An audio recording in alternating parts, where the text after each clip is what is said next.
Dear friends and colleagues, as Mario Draghi, the former president of the European Central Bank, wrote in the Financial Times on March 25, the coronavirus pandemic is a human tragedy of potentially biblical proportions. Many today are living in fear of their lives, and a change of mindset is necessary in this crisis. That's why the actions being taken by governments to deal with such a difficult situation and to prevent our tourism systems from being overwhelmed must be brave and timely.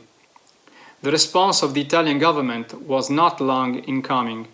Some important measures were taken almost immediately and had an international echo.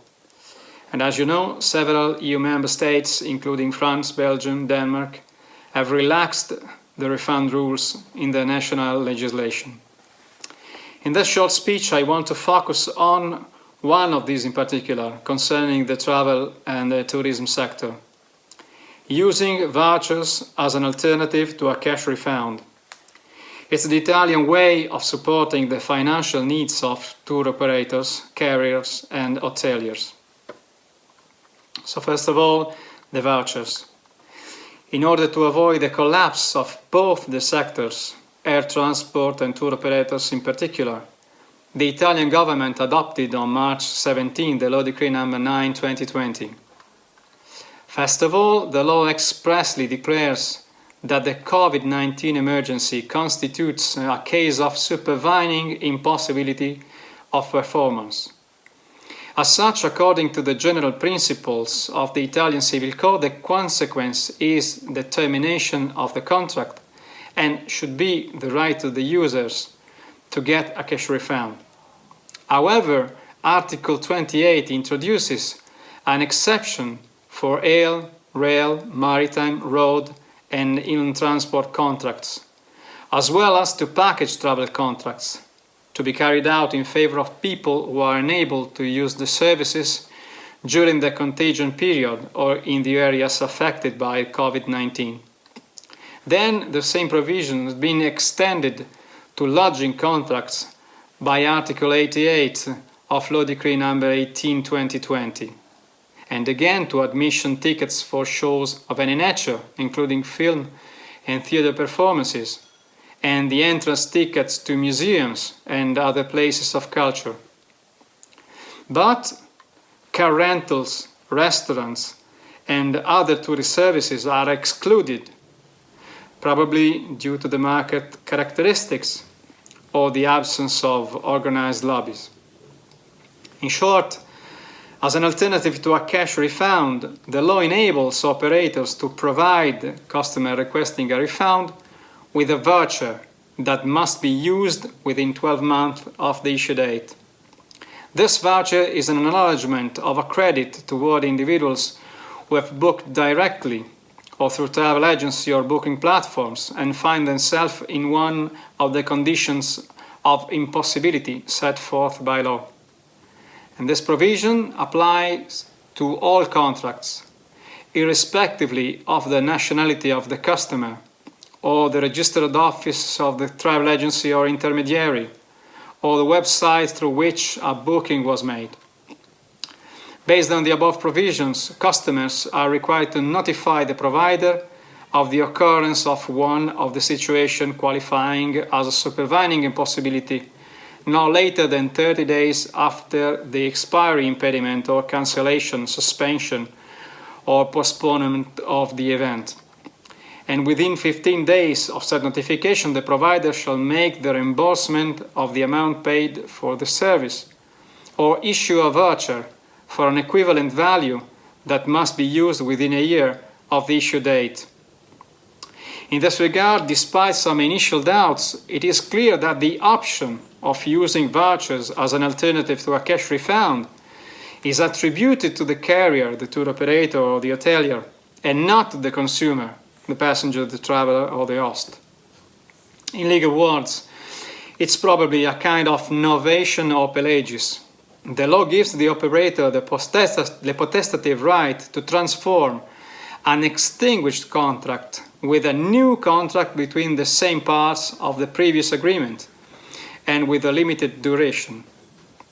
From a strictly legal point of view, it is technically an alternative obligation whereby the debtor is freed by fulfilling one of the services deducted in obligation, which becomes simple when the debtor exercises the power of choice. As for the scope of the rule, it is interesting to highlight that it concerns any provider and any passenger or traveler or host, regardless of his nationality and the kind of service offered. It doesn't matter if standard or low cost. At the end, this is a legal measure adopted in favor of the market to avoid the collapse due to the COVID-19 crisis. Despite having a substantial nature, since it reacts on transport contract, on package travel contracts, and on accommodation facilities. However, its effects are obviously financial. As far as the travel sector, for example, the difficulty was not so much or not only the cancellations, but also and above all the cash liquidity. The tour operators could not cope with the refunds. They could not return sums that were no longer available. Also because the majority of contracts provide for agreements with foreign suppliers. And it is not automatic that the termination of the contract in Italy involves the termination of the agreement with the foreign supplier. More frequently, a suspension or renegotiation of the contract is envisaged. So from this point of view, the so-called Cure Italy law decree is rather the Save Travel Market law decree. I want to focus just a couple of highlights. The provision adopted by the Italian government offers an immediate support to the sector that has suffered the most for the measures to contain the COVID-19, with the entire country declared red zone, the ban of leaving homes, and the suspension of all travel activities. But I don't see many relevant problems regarding the hospitality industry. At present, the only serious difficulty that has been encountered concerns the relationship between hoteliers and online distribution. The intermediaries operating on the electronic market, in fact, immediately started to reimburse the users, and the hoteliers were therefore forced to be wary of proceeding to the cash refund and to respect the choice allowed by law. A certain dispute is opening, referring both to the reimbursement of the sums already paid and to the payment of any commissions to intermediaries, which obviously are not due.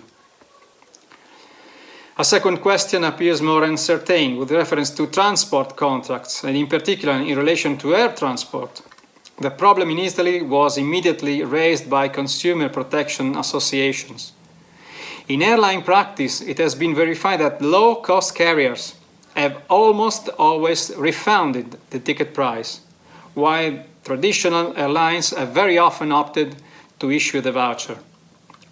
To cut a long story short, the case of cancellation of the transport by the carrier falls within the scope of the European Union regulations on transport, air, maritime, rail, bus, which provide for the passenger's right to choose between an alternative journey or the reimbursement of the amount paid. These principles have recently been confirmed by the European Commission through the publication on March 18 of the Interpretative Guidelines on Passenger Rights Regulations.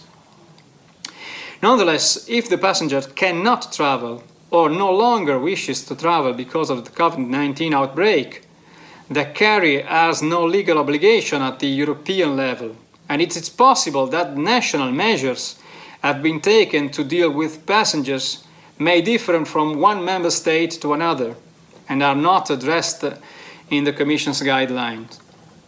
However, when the passenger has not been able to make the journey due to the measure taken under COVID-19, this is outside the cases governed by the regulations, and therefore the reference should be made to the national law, which now provides in Italy, occurring certain circumstances, that the carrier, within 15 days of the communication by the passengers prevented from making the journey, proceeds to reimburse the amount paid for the travel or to issue a voucher of the same amount to be used within 1 year of the issue. As far as the package travel contract is concerned, the Italian law allows the organizer to issue a voucher in favor of the traveler instead of reimburse the price. Once again, according to Article 28 of Law Decree number 9/2020, the potestative right of option, the power of choice, is up to the tour operator, and the traveler must suffer the choice made by the organizer. Italian tour operators have always chosen to issue the voucher to their customers, and some of them have allowed the voucher to be transferred to another traveler who satisfied the condition applicable to that contract. However, as you know, according to Article 12 of the new Package Travel Directive, in the event of unavoidable and extraordinary circumstances, the traveler has the right to terminate the package, as well as the organizer may terminate the package travel and must provide the traveler with a full refund when he is prevented from performing the contract due to the same circumstances. In this context, the regulation introduced by the Italian government provides for remedies that are partially different from the rules established by European sources, and introduces an exception to Article 41 of the Italian Tourism Code, which with the directive has been transposed. In fact, the organizer has the choice to offer first a full refund of the price within 14 days of the notification sent by the traveler, or the issue of a voucher of the same amount to be used within a year, or third, the offer of an alternative package of equivalent or higher quality.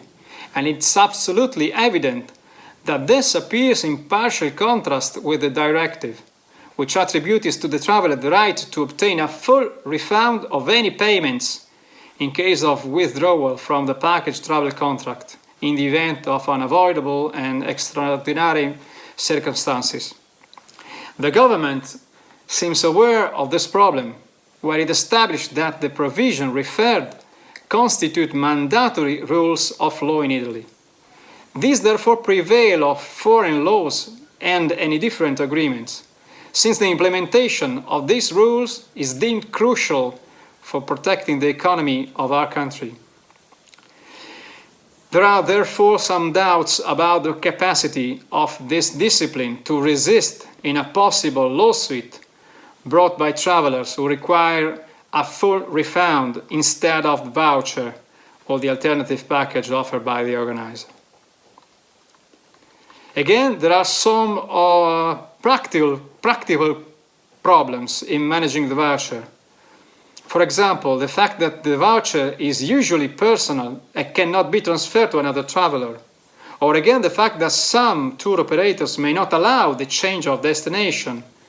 And furthermore, the annual deadline exposes the traveler to the risk that the voucher expires and cannot be used. Perhaps it's possible to think of some solutions to facilitate the use of the voucher in case of the situation continues for a long period of time. For example, the creation of a kind of voucher bank, or the establishment of a clearinghouse, eventually managed by some international organization, or the recognition of cash points to be redeemed, for example. Finally, the use of the voucher gave rise to some commercial problems. In particular, many travel agents who have reimbursed their customers are still waiting for the return by the air carriers of the sums paid. According to IATA estimates, which of course insist of the need to accept vouchers, the costs of refunds in the second quarter of the year would amount to over $35 billion.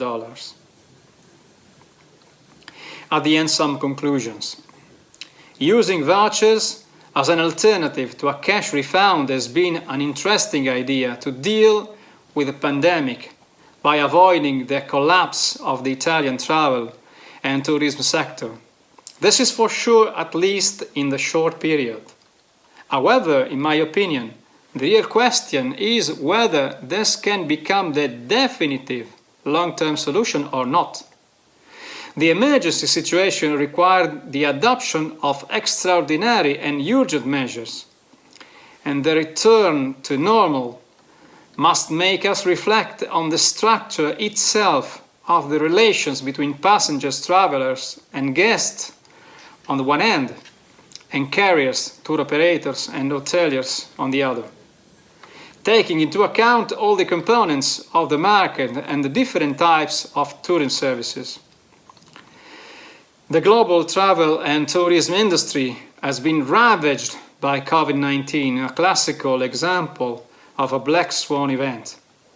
While many are looking backwards to compare the current market environment with the post-9/11 or other periods of the past, I prefer to look forward, trying to address the thought question waiting on our collective minds.